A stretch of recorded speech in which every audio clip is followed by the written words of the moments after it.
a single footprint, alone on a velvet carpet, pointing away from death. No sound, no struggle, just a whisper in the dark and a mystery that defies every rule of logic. In a house sealed from within, something, or someone, left behind a trail too perfect to be real. Before we begin, I'd love to know, where in the world are you listening from, and what time is it for you right now? Let me know in the comments below. Let's begin the story. It was on a raw and mist-laden afternoon in late October that I found myself once again in the familiar sanctuary of 221B Baker Street.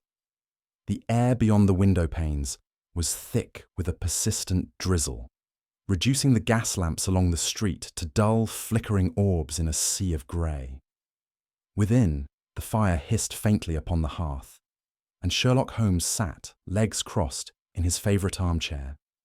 The dark outline of his figure barely stirred against the dim light. He had been silent for over an hour, save for the occasional low hum from his violin, which now rested idle upon his lap. I had spoken but little, content to observe him in one of those moods of introspective abstraction that seemed to both restore and sharpen his faculties. The atmosphere was heavy, not with tension, but with that unique expectancy that often precedes one of Holmes's most unusual cases. He had not stirred since luncheon, and, as the rain traced lazy veins down the glass, I wondered idly whether the day would pass without incident. Suddenly, Holmes leaned forward, his sharp eyes fixed upon the door. "You will hear it presently, Watson," he murmured. The deliberate pace of a troubled man, not urgent, but weighted by something unresolved. As if summoned by the very words, a firm rap echoed from the entrance hall below. Holmes's violin was already set aside. "Come," he said briskly, "let us see what the fog has delivered to our door."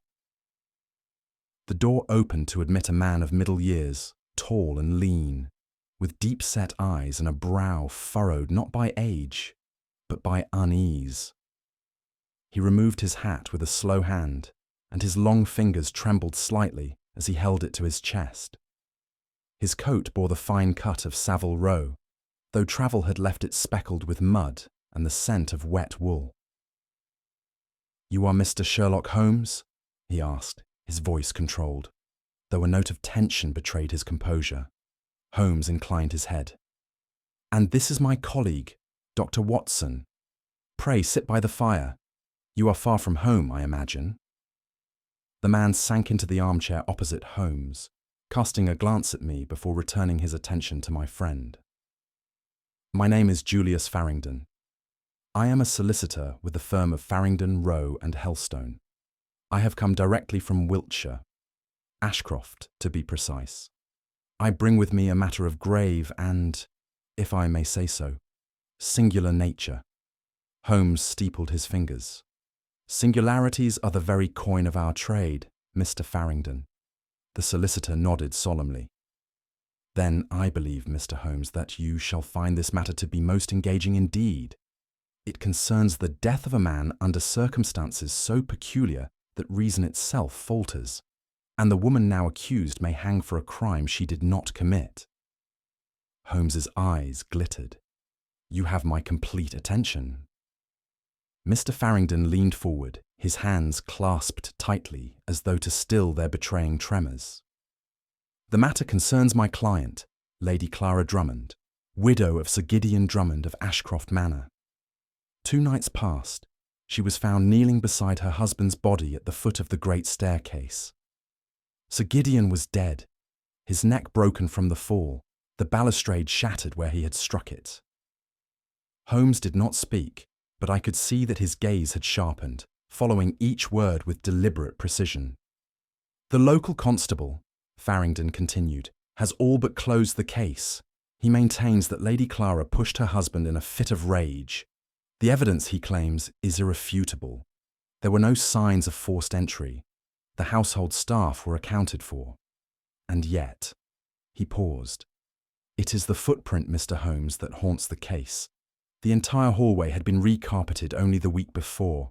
Heavy velvet pile, dark crimson, utterly pristine. And on that carpet there was but one muddy footprint. A woman's, Lady Clara's. A single footprint? Holmes echoed. Yes. Only one. It led away from the body, none led towards it. She insists that she stepped around him in shock, not through the mud. The weather that night was dry. She had not been outside. Holmes's brow furrowed. And no other prints were found? None. And she swears she heard something. Someone. Whisper her name just before the fall. She claims she was alone in her chambers. A murder with a whisper and a footprint, Holmes murmured. Already the case assumes a most uncommon contour. You must understand, Mr. Holmes, the solicitor continued. The footprint has taken on an almost spectral quality in the local imagination. The servant's whisper of spirits. Lady Clara, though of sound mind, has begun to question the nature of what she witnessed. And what did she witness? Asked Holmes. Little enough. She descended the staircase moments after hearing what she thought was a cry, though faint, almost as though it came from within her own mind. There she found Sir Gideon sprawled on the tiles, neck twisted, the wooden banister splintered. And beside the body, on the new velvet carpet, a single footprint, muddy, pointed forward, as though the one who made it had walked away calmly. She was not wearing outdoor shoes. Nor had she any mud upon her gown or hem, and when she moved around the body, she claimed she was careful not to step near the print. Holmes tapped a long finger upon the arm of his chair, and yet it was hers. It matched her slippers in length and breadth. That at least the constable insists. But the pattern was indistinct, almost smudged at the edges. A ghostly impression, Holmes said softly. Yes, and no other prints were found. Not of the constable, nor of the maid who found her later. The carpet should have recorded all. Holmes fell into a brief silence. A footprint without approach, an effect without apparent cause. He glanced toward the window, where the fog pressed against the glass like a living thing. I believe, Mr. Farrington, that it is time Dr. Watson and I became better acquainted with the secrets of Ashcroft Manor. As the solicitor departed into the damp evening, Holmes stood motionless for a time, the fog now swirling more thickly beyond the panes. The air in the room seemed heavier, touched by that curious pressure which often preceded the more enigmatic of his cases. I do not care for coincidence, Watson, he said at last. A single footprint, appearing without partner, without approach or retreat. Such things do not occur naturally. Someone wished for it to appear miraculous. And nothing, he added, is more calculated than the illusion of the impossible. And the whisper? I asked. Holmes turned to me with a trace of a smile. Auditory hallucination, or something far more deliberate. Either way, it is a detail worth its weight in gold. I could not help but shudder slightly. There was something in the solicitor's account that stirred an ancient unease, not merely at the nature of the death, but at the suggestion of something lurking beyond rational grasp. Prepare yourself, Watson, Holmes said, reaching for his greatcoat. We depart for Wiltshire with the dawn, and I dare say that Ashcroft Manor will provide ample nourishment for the curious mind and the wary soul. Thus, as the last coals settled into ash upon the hearth, the case of the last footprint on the carpet began not with thunder or cries, but with fog, silence, and a solitary smudged print pointing away from death. It was early the next morning that Holmes and I departed from Paddington, under a sky still brooding with autumnal discontent. The rain had lessened to a fine mist, but the grey canopy above remained unmoved. Our journey through the Wiltshire countryside passed in near silence. Holmes's thoughts turned inward, his fingers steepled beneath his chin as the landscape blurred past our window. I had long since ceased to interrupt him during these periods of contemplation, for I knew that every detail of our client's account, every phrase, every pause, was even now being dissected and reassembled within the vast machinery of his mind. Upon our arrival at the quiet village of Ashcroft, we were met by a groom and cart dispatched from the manor. The route from the station took us across barren fields and low, marshy meadows where fog clung close to the earth, the road narrowing into a lane flanked by ancient trees. There was a solemnity to the place, as though nature herself held her breath. Ashcroft Manor soon emerged from the murk, a great square-built house of dark stone and narrow windows, its gables lost in the mist. The manor exuded that peculiar weight borne by houses in which secrets are not merely kept, but grown into the very walls. Holmes studied it with quiet intensity. "You observe, Watson," he said, "that the path curves deliberately away from the hedgerow. One does not build such avoidance unless there is something one wishes to forget." As the cart rattled to a halt before the front steps, a figure appeared in the doorway. A thin maid, pale and motionless, watched us approach with something between caution and dread. "We are expected," Holmes murmured. "Let us see how welcome we truly are." We were received not by Lady Clara herself, but by the same maid whose figure we had seen from the lane. She introduced herself, in a whisper nearly lost beneath the creak of the door, as Sarah Denby, and led us through a stone-floored hall into a drawing-room of severe elegance. There we waited but a moment before Lady Clara entered. Tall, composed, and dressed in the mourning black of a recent widow. Her manner was one of noble restraint, yet her eyes, large and grey, held within them a tremor of unease. Holmes bowed low. "We are grateful for your welcome under such difficult circumstances." "You are here to see the staircase," she replied simply. "It is unchanged since that night." With no further pleasantries, she led us to the long corridor that formed the spine of the house. The great stairway rose before us, its polished banister twisting upward like the spine of some great beast. At its foot lay the thick crimson carpet of which Farrington had spoken. The nap still bore the ghost of what had transpired, though the body itself, of course, had long been removed. "There," Lady Clara said, pointing to a spot halfway between the stairs and the corridor. "That is the mark they believe condemns me." Holmes crouched with practised ease, examining the faint outline of a single muddy footprint pressed into the velvet pile. I leaned over his shoulder, noting that the print did indeed face away from the stair, as though its owner had left the scene with deliberate calm. Holmes said nothing at first. Then, without rising, he turned his head slightly. "Tell me, Lady Clara," he asked, "did your husband have any visitors the week before his death?" "No," she replied softly, "only the solicitor." At that Holmes rose, brushing his coat sleeve lightly. "A solitary footprint," he murmured. "And yet I suspect it has company, if not on this carpet, then elsewhere." Holmes now gave the footprint his fullest attention, pacing first around the carpet's edge, then kneeling once more beside the impression with his magnifying glass in hand. I observed as he studied its edges, his eyes narrowing at the uneven smudge near the heel. "You see, Watson," he said without looking up, "how the edges feather rather than cut cleanly.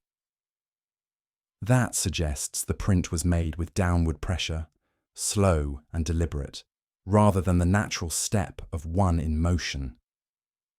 I bent to look more closely. "You mean it was planted?" "I suggest only that it was placed, whether by the foot itself or by other means remains to be seen." Holmes then drew his attention to the stairs. Lady Clara mentioned a whisper before the fall, but no other sounds. If someone had approached, there would be trace evidence. Mud, dust displacement, fibres. He swept the magnifier over the steps and then stopped suddenly at the newel post. "Interesting," he murmured. "There is wax here. Faint, but unmistakable." "Candle wax?" I asked. "Or sealing wax? We shall see." He turned next to a tall window, set into the wall halfway up the stairs. "This was found unlatched, was it not?" he asked the maid, who had been silently observing us. Sarah nodded. "Yes, sir, though we never open it. The wind, it makes the shutters bang."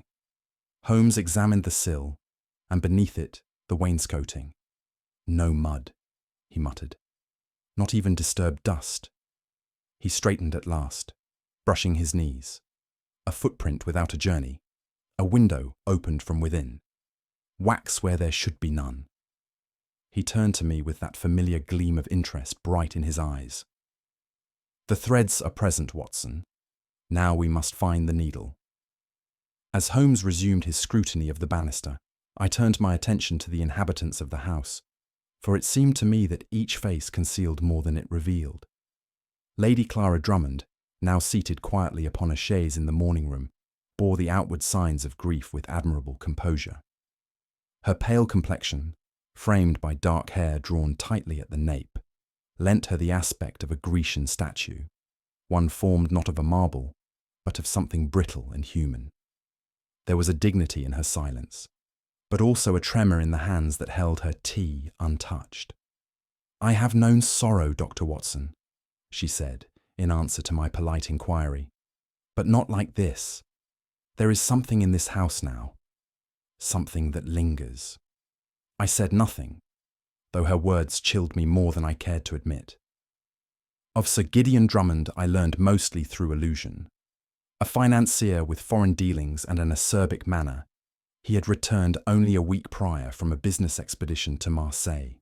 That he had ruled the house with an iron will was evident in the tone with which the servants spoke of him, always in past tense, always cautiously. Sarah Denby, the maid, was a girl of perhaps 25, with a sallow complexion and eyes that refused to meet one's gaze. She moved with the studied restraint of one who feared to disturb invisible boundaries. The last of the household was Captain Lionel Vale, Lady Clara's cousin by marriage. A once vigorous man, now confined to a wheeled chair, the lower half of his body rendered immobile from a war injury sustained in the Punjab. His speech was clipped, his expression guarded. "I heard nothing that night," he said curtly, "though I was not asleep." "Did you see Lady Clara after the event?" "She passed my door, no doubt in shock. I chose not to intervene. It was not my place." There was a bitterness in his tone that did not escape me, though Holmes, when later I mentioned it, simply replied, "A house divided, Watson, and from division, shadows lengthen." That evening, as the house settled into a hush, broken only by the distant ticking of the grandfather clock, Holmes requested that the household be gathered once more in the drawing-room. His tone, though mild, held that quiet command which none seemed inclined to resist. "I would ask," he began, "about the state of the house on the night of Sir Gideon's death. The windows, for instance." "All were shut and latched," said Lady Clara. "The storm had not yet begun, but the wind was high." "And the doors?" "Bolted from within," added Sarah. "I did it myself." Holmes nodded. "Then we must suppose that if a stranger entered, it was by supernatural means." No one spoke. "Or," he continued, "we must suppose that the murderer did not need to enter the house, because he, or she, was already within." Lady Clara's lips parted, but she said nothing. Holmes moved to the fireplace, where he stood with his back to the hearth. One footprint, one window unlatched, no sign of ingress or egress, and yet a man lies dead. He turned suddenly. "Lady Clara, you spoke of a whisper. What precisely did you hear?" She hesitated. It was a voice, not loud, but near. It said my name, just once. "In whose voice?" "That I cannot say." Holmes's gaze lingered on her a moment longer. Then he turned to me as if the matter were now set. "Watson," he said, "tomorrow we rise early. There is more to this than silence and shadows. Someone has taken great pains to ensure that logic appears to fail us. Let us return the courtesy by ensuring that it does not." The next morning found Holmes in motion before the sun had breached the mist-soaked horizon. While the house slept, we descended once more to the stairwell. Holmes carried no lantern, but rather a small pouch and a length of cord, which he deployed with practiced ease as he moved along the banister. "You see here," he said, pointing to the base of the rail near the third step, "a residue, barely visible, but present. Wax, Watson. And beneath it, yes, precisely, observe this." With a gloved hand, he withdrew a single fibre of coarse twine from beneath the newel post. It was short, no more than 2 inches in length, but curled in a manner that suggested recent stress. "Rope?" I asked. "Indeed, a braided kind, perhaps hemp or canvas, marine in origin. It was tied here, though it has since been removed." He crouched again at the base of the stairs, his fingers probing the underside of the lowest rail. "And here, another trace. This was no mere fall, Watson. Sir Gideon's descent was engineered." I watched in growing amazement as Holmes continued his inspection. The wax would have served to coat a knot, perhaps to allow it to slip with sudden pressure. A pulley system, primitive but effective, might have pulled the banister loose at a calculated moment. It was not the stair that killed Sir Gideon. It was design. I said nothing for a moment, the implications gathering like storm clouds. "And the footprint?" I asked. Holmes stood slowly. "An illusion, one calculated to mislead, to cast suspicion where it would do the most damage. Whoever did this, Watson, was not only clever, but cruel. We are not chasing a ghost." He looked up the stairs. "We are chasing a mind." Later that afternoon, Holmes turned his attention once more to the living souls within Ashcroft Manor, for he often said that while the dead may hold secrets, it is the living who bury them. His inquiries were methodical, beginning not with Lady Clara, but with the servant whose manner had, from the first, suggested a nervous disposition. Sarah Denby stood wringing her hands as Holmes questioned her. He did not raise his voice nor press unduly, but his tone possessed that particular softness which lulled many a wary tongue. "You mentioned, Miss Denby, that Sir Gideon had not been himself of late." "Yes, sir," she replied, her voice scarcely above a whisper. "He was watchful, if I may say so. Always at the windows, drawing the curtains, checking the locks. He carried his keys even within the house. And the letters—" "Ah," Holmes interjected. "The French correspondence?" She nodded. "They came each morning last week. Pale blue envelopes, all the way from Marseille. He never let anyone else touch them. And I saw him burn one." Holmes's brow lifted. "Did you glimpse the contents?" "No, sir. Only the seal. It was red. Unusual. Almost like a serpent coiled about a rod. Curious indeed. From Lady Clara, he elicited little more. She admitted knowledge of the letters but confessed that her husband had grown secretive since returning from abroad. "He had dealings there," she said vaguely. "Financial matters. I never pressed him." Holmes made no comment, but I noted the keen alertness behind his stillness. At length, he turned to Captain Vale, whose sardonic expression betrayed no inclination to cooperate. "Sir Gideon trusted no one," the captain muttered, "and with good reason."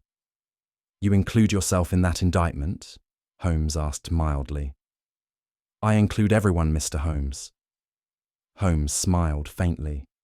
"That is, in its own way, a confession, if not of guilt, then of perspective." As we retired that evening to the small chamber set aside for our use, I found myself unable to keep from voicing the disquiet that had grown steadily within me. "There is something in Captain Vale's manner I do not trust, Holmes," I said. "He speaks with too much detachment, too much coldness. The man lives within these very walls, and yet shows no shock at Sir Gideon's death."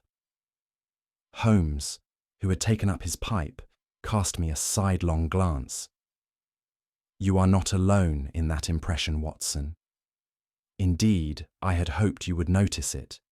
But tell me, how does a man who has not walked unaided in 6 years disable a banister, place a footprint on a carpet across the hall, and then vanish without leaving so much as the echo of a step?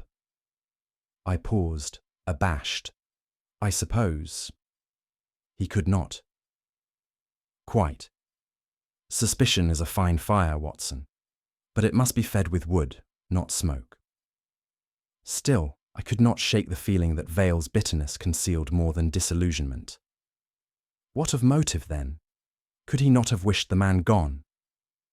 Oh, assuredly, but wishing is not doing. Let us not mistake disdain for action. Holmes rose and moved to the window.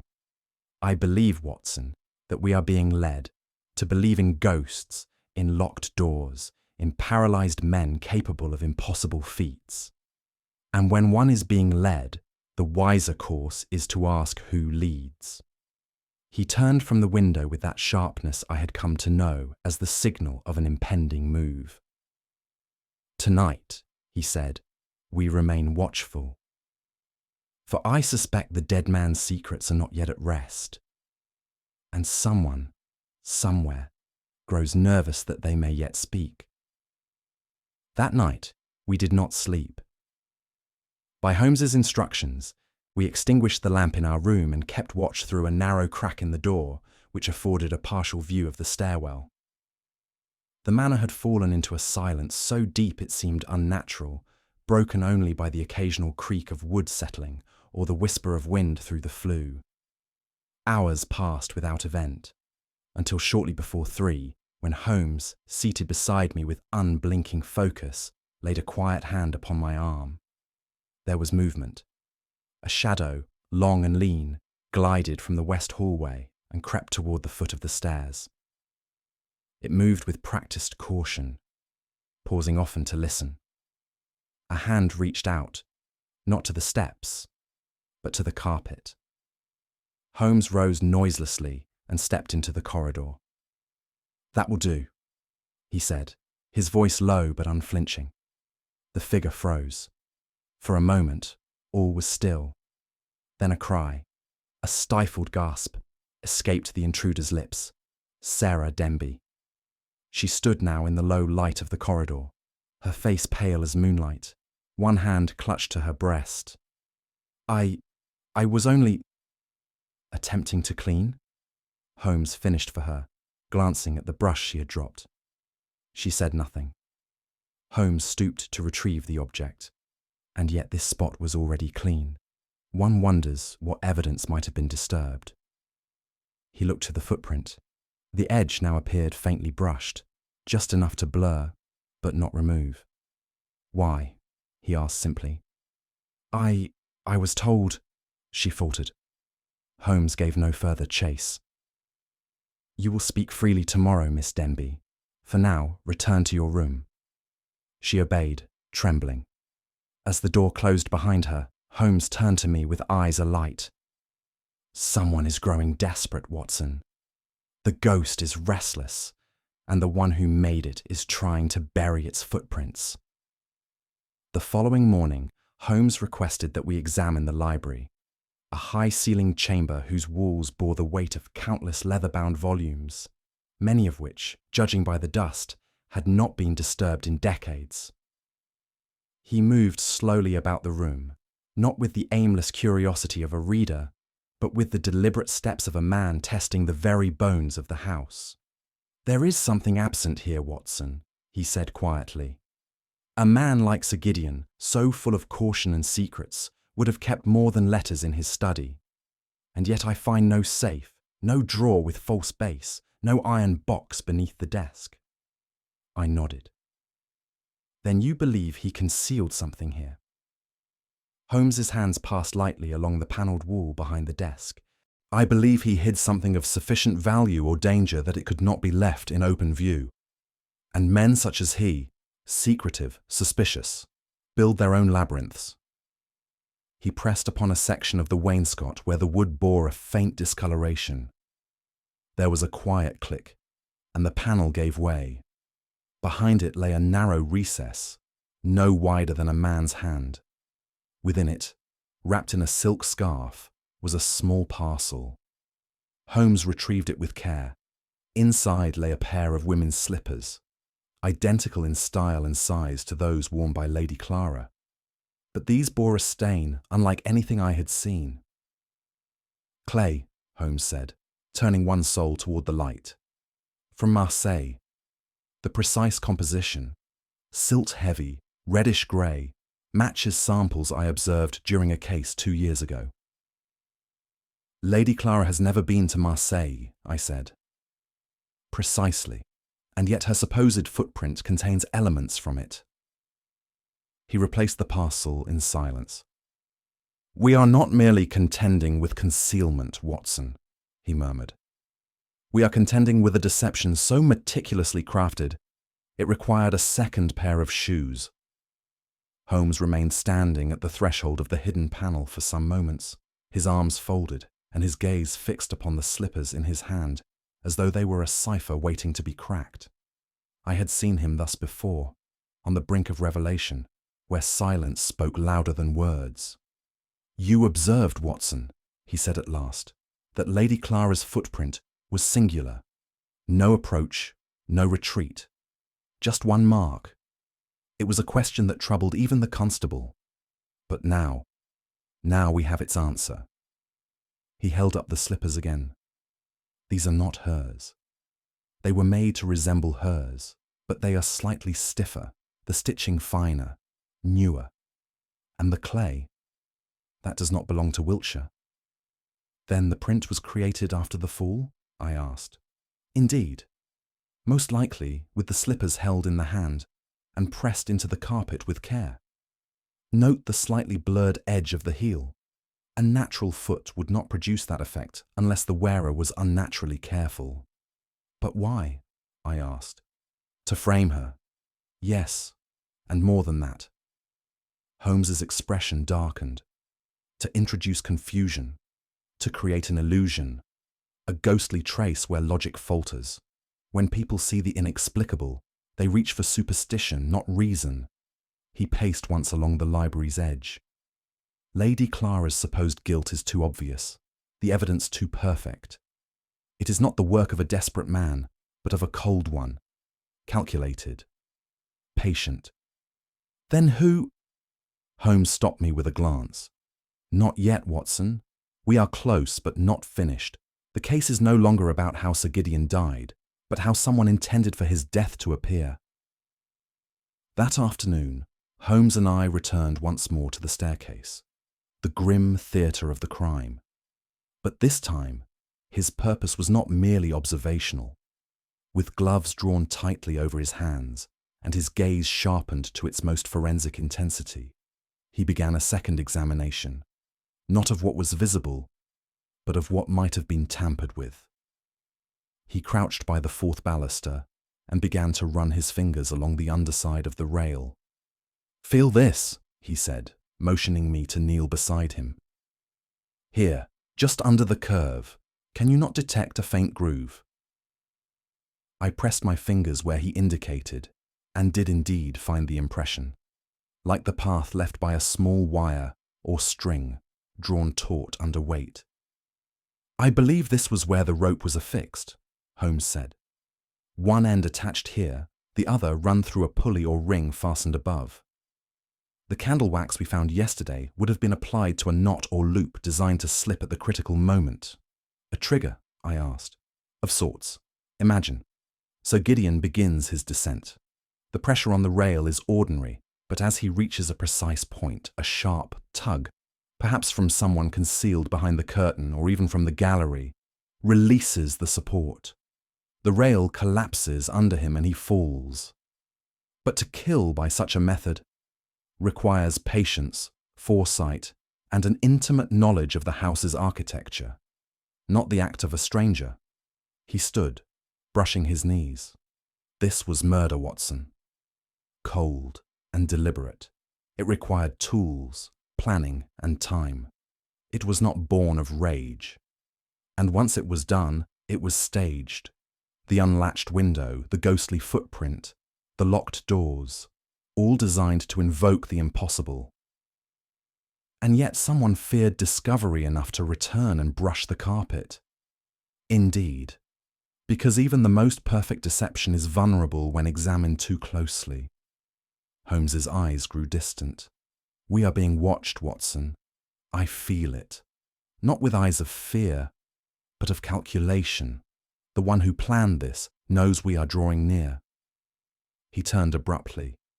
Tonight, we set our own trap.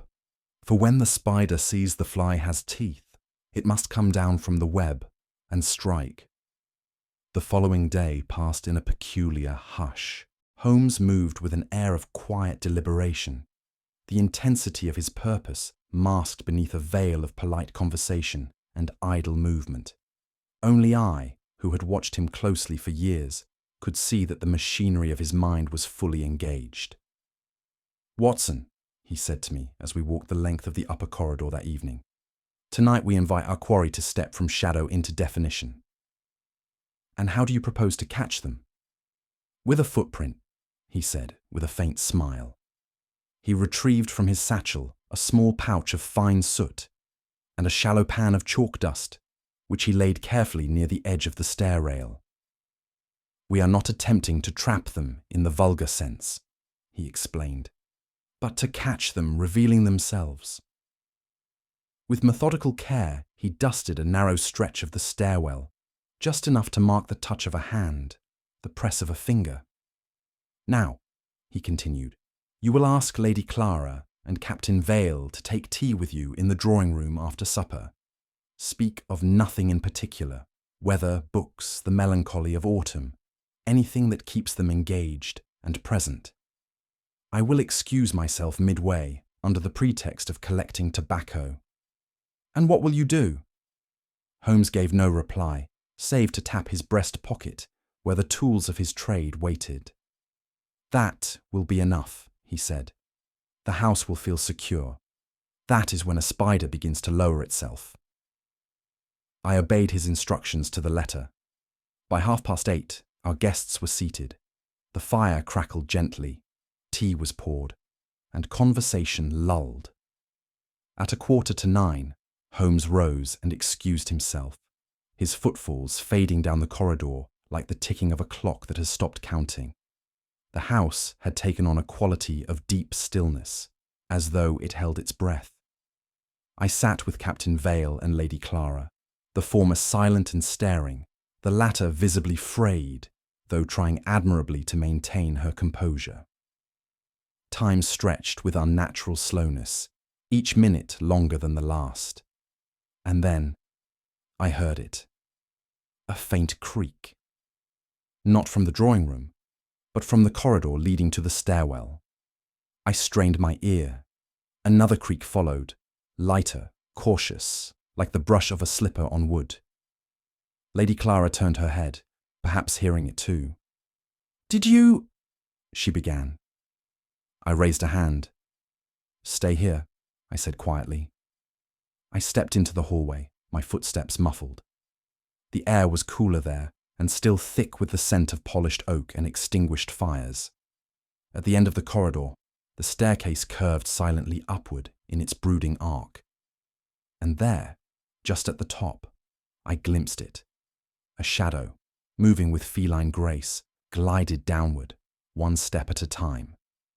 The shape was slight, cautious, and utterly silent, until it reached the spot where Holmes had laid his dust. There it paused.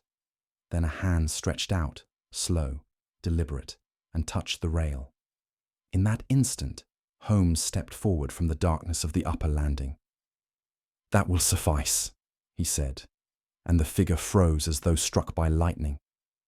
It did not flee nor speak.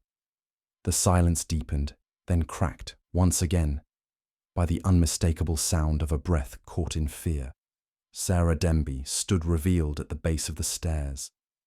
The moonlight caught her face as she turned toward us, her expression blank, not from defiance but from despair. I stepped forward instinctively, but Holmes's raised hand halted me. He descended the stair at a measured pace, each step deliberate, as though pacing out the measure of a confession. "You return to the scene," he said softly. To undo what had already betrayed you. She said nothing. Holmes's voice sharpened slightly. You brushed the carpet again, but not to clean, to blur. You hoped to smudge the footprint further, to make it seem less deliberate, less perfect. Her mouth opened, but no sound emerged. Miss Denby, Holmes continued, now only feet away, I urge you to say nothing that may further entangle your position. But I must ask, were you alone in this? It was then that she faltered. Her gaze darted, not toward us, but past us, as though searching for something or someone who might yet shield her. Holmes caught it. Who commanded you to act? Who placed the second pair of slippers in the hidden recess?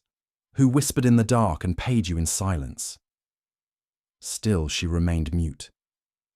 Holmes moved past her and knelt at the base of the rail. He lifted his lantern. The dust was freshly disturbed, the mark of her palm unmistakable.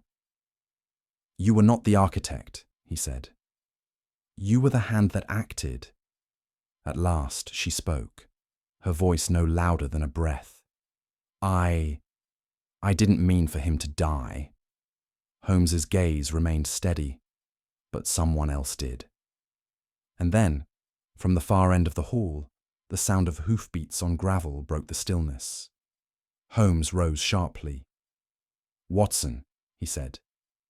Outside quickly.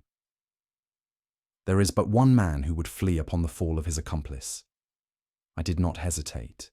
The sound of hooves came from the rear of the estate, sharp against the silence, growing fainter with each passing second. Holmes did not hesitate. He will take the lower path through the woods, he called as we bolted from the corridor. There is a stable behind the orchard, his only means of escape. We emerged into the night, just as the moon broke through the cloud, casting a pale glow across the fields. In the distance, a rider was already halfway down the sloping lane, hunched low over the saddle. Holmes dashed to the waiting cart in the stable yard, where a startled groom stood with reins slack in hand. Without ceremony, Holmes mounted the driver's seat, and I clambered beside him. The horse, sensing the urgency in Holmes's voice, needed no further command. The chase was short, but fierce. Our quarry, encumbered by a heavier mount and unfamiliar with the terrain, was forced to keep to the main path, while Holmes drove our smaller cart down a narrower, rock-strewn trail that cut across the bend. The wheels rattled and jolted, but Holmes never slackened pace. We burst from the copse just as the rider reached the narrow bridge over the river lane. Holmes let out a sharp cry. "Halt, Mr. Farrington!" The man turned, his face pale, his expression already defeated. He pulled hard at the reins, but the horse, skittish and exhausted, faltered. Holmes leapt from the cart and seized the bridle. "You will dismount," he said coldly, "and return with us to Ashcroft. I believe you are carrying documents which do not belong to you." The solicitor offered no resistance. Slung over his shoulder was a satchel of dark leather, and within it were ledgers, correspondence, and legal documents, all marked with Sir Gideon's seal. Holmes passed them to me in silence. Then, turning to Farrington, he said, "You planned this too well, but you forgot the one truth criminals always forget. Murder is never tidy." We returned to Ashcroft Manor just before dawn, with Farrington riding between Holmes and me, and Sarah Denby waiting in the parlour, pale, silent, and resigned. Holmes faced them both with the dispassion of a surgeon at work. "You, Mr. Farrington," he began, "forged a trail of deception more intricate than most. You tampered with the staircase, engineered a fatal fall, planted misleading evidence, and sought to remove all trace of your guilt beneath the illusion of the inexplicable." Farrington said nothing. Holmes turned to Sarah. "And you, Miss Denby, became his accomplice. Whether through fear, persuasion, or affection, you agreed to tamper with the evidence, to brush the carpet, to deliver and conceal the second pair of slippers, and to remain silent while a woman faced the gallows. The maid's lip trembled. "He said no one would believe me," she whispered, "that if I told, he would ruin me. I didn't know he meant to kill Sir Gideon." "But you suspected it," Holmes replied. "And when you saw the body, when you saw the slipper's mark, you knew it had begun." Sarah buried her face in her hands. Holmes paced once around the room. The motive was not love, but property. Farrington's firm stood to gain control of the estate through legal entanglements only he could navigate. But Sir Gideon discovered irregularities, embezzlement. The letters from Marseille confirmed it. Farrington's voice broke at last. "He would have ruined me." Holmes's eyes narrowed. "So you ruined him first?" He turned to me. "Fetch the constable, Watson. I believe the law will require little persuasion now." As I stepped into the corridor, Holmes added almost to himself, "A ghost, a footprint, a whisper, and behind them, merely greed." The events of that night passed into local legend, though stripped, of course, of their most fantastic elements. Sarah Denby was taken into custody, but later shown leniency. Mr. Julius Farrington faced the full weight of the law, and the ledgers he carried proved damning in their precision. Lady Clara, though shaken, was exonerated entirely, and Holmes assured her that justice, though delayed, had been restored. We left Ashcroft Manor under a cold morning sky. As the fields stretched out before us, and the last of the mist lifted from the hedgerows, I turned to Holmes. "You knew it was him from the start?" "No," he said. "But I suspected that any man who arrives with a tale too perfectly shaped is either the victim of a lie or its author." He paused, glancing back toward the manor. "Curious, is it not, Watson, how a single footprint, planted with care, can tip the scales of suspicion?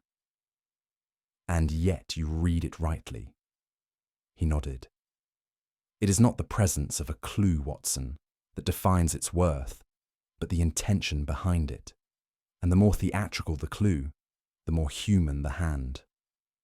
And with that, Holmes drew his coat tighter and turned his face into the wind, already a step ahead of the next case that would, inevitably, find him. The first rays of dawn had scarcely touched the hedgerows when Holmes dispatched me to the village constabulary. Constable Price, a sturdy man of few words and much suspicion, received the news of Mr. Farrington's arrest with the incredulity one might reserve for tales of witchcraft or talking dogs. Yet, upon Holmes's insistence, and perhaps more convincingly the solicitor's satchel of purloined documents, he agreed to accompany me to the manor without delay. By the time we returned, Holmes had already secured both culprits in the study. Farrington sat in a straight-backed chair, outwardly composed, though I noted the tremor in his fingers as Holmes turned the brass latch of the document case. Sarah Denby sat apart, her face turned to the window, as if distance might undo her deeds. Holmes gestured for the constable to take a seat. "You will wish to hear what remains," he said, "for the case is not complete until its structure is laid bare." Price nodded gruffly. Holmes turned to Farrington. "You may remain silent, sir, but the truth will speak without you." Then, with his usual grace and lucidity, Holmes began, not with accusation, but with detail. The footprint too neat, the banister too fractured, the timing too precise to be natural. "As with most illusions," he said, "it is not the extravagance of the effect that reveals the magician, but the slight imperfection in the misdirection." He drew a single paper from the satchel and handed it to Price. "That, I believe, will satisfy any remaining doubt." The constable's brows rose as he read. Holmes stepped back, his gaze fixed upon the two accomplices. "Now, gentlemen, if you are ready, I shall explain how murder walked behind a single footprint." We adjourned to the drawing room, where the others gathered in silence. Lady Clara sat pale and composed, a handkerchief trembling in her lap. Constable Price leaned forward on the edge of his seat. Even Captain Vale, though still in his chair, appeared roused from his habitual detachment. Holmes remained standing. "You are all familiar," he began, "with the central peculiarity of this affair, the footprint, a single muddy impression, apparently matching Lady Clara's slippers, facing away from the scene of death, without companion, approach, or retreat. A puzzle that beggared logic and, by its sheer strangeness, cast suspicion where none belonged." He produced the second pair of slippers from the parcel retrieved in the library. These were found concealed behind a panel in the study. They are not Lady Clara's, though made to resemble them. Their soles are embedded with clay from Marseille, where, I believe, Mr. Farrington conducted business in the weeks preceding Sir Gideon's death. He turned to the constable. "You will have observed that the print on the carpet bears a slightly blurred heel, an effect not produced by natural movement, but by pressure without weight. That is to say, the slipper was pressed manually from above." Lady Clara gasped softly. "The intention was to mislead, to suggest the supernatural, the irrational, thereby encouraging disbelief in logic and faith in whispers. It was a masterstroke of psychological suggestion." He now pointed to Sarah Denby. "Miss Denby, under Mr. Farrington's instruction, planted these slippers. She tampered with the carpet to ensure the impression seemed accidental. She remained silent afterward, allowing the miracle of the footprint to cast its shadow over her mistress." Farrington said nothing, his eyes cast low. The object, Holmes concluded, was not only to eliminate Sir Gideon, who had uncovered Mr. Farrington's financial deceptions, but to direct suspicion toward Lady Clara. In doing so, Mr. Farrington could pose as her defender, her solicitor, and eventually her husband and legal heir. Lady Clara shuddered at the words. Holmes gave a slight nod. "And so, the ghost walks no more. It was never a spirit, but a scheme, clever, cruel, and almost complete." Holmes now placed the two pairs of slippers side by side upon the drawing-room table. "You will observe," he said, addressing both the constable and Captain Vale, "that while the design of these slippers is visually identical, there are several distinguishing features. The newer pair is stitched with Parisian thread, not English. The sole bears a slightly different tread pattern, one more shallow, of continental make, and the inner lining bears no wear."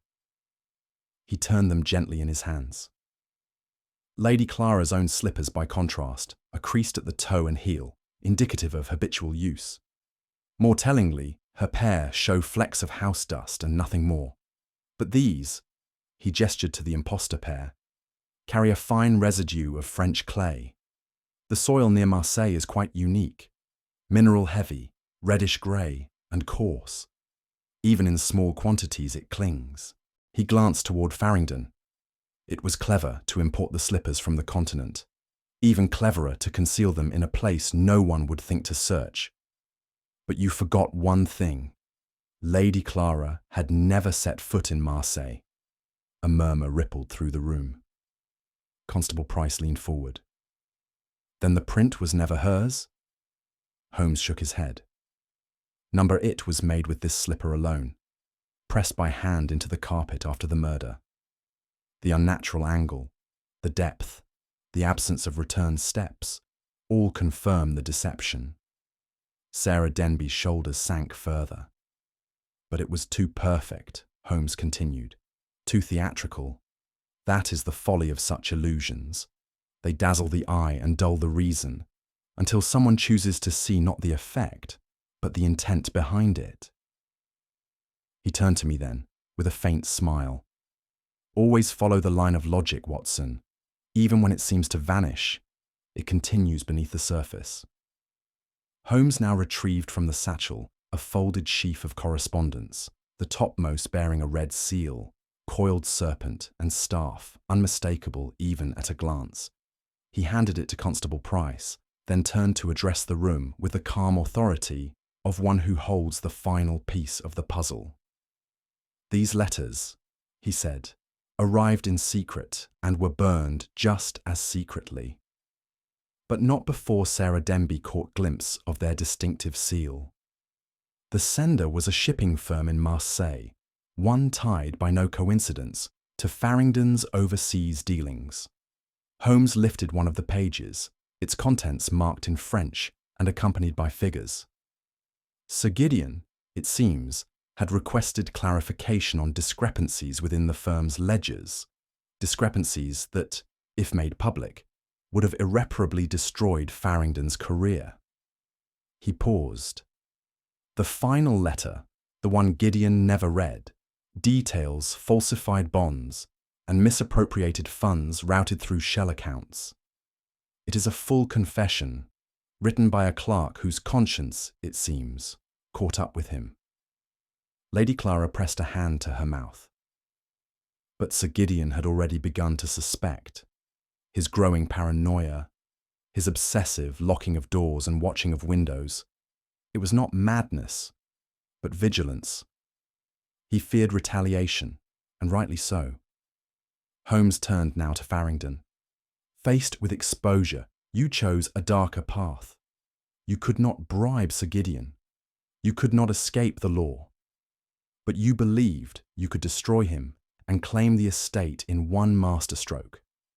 The murder, the footprint, the whisper, each a link in a chain forged by desperation."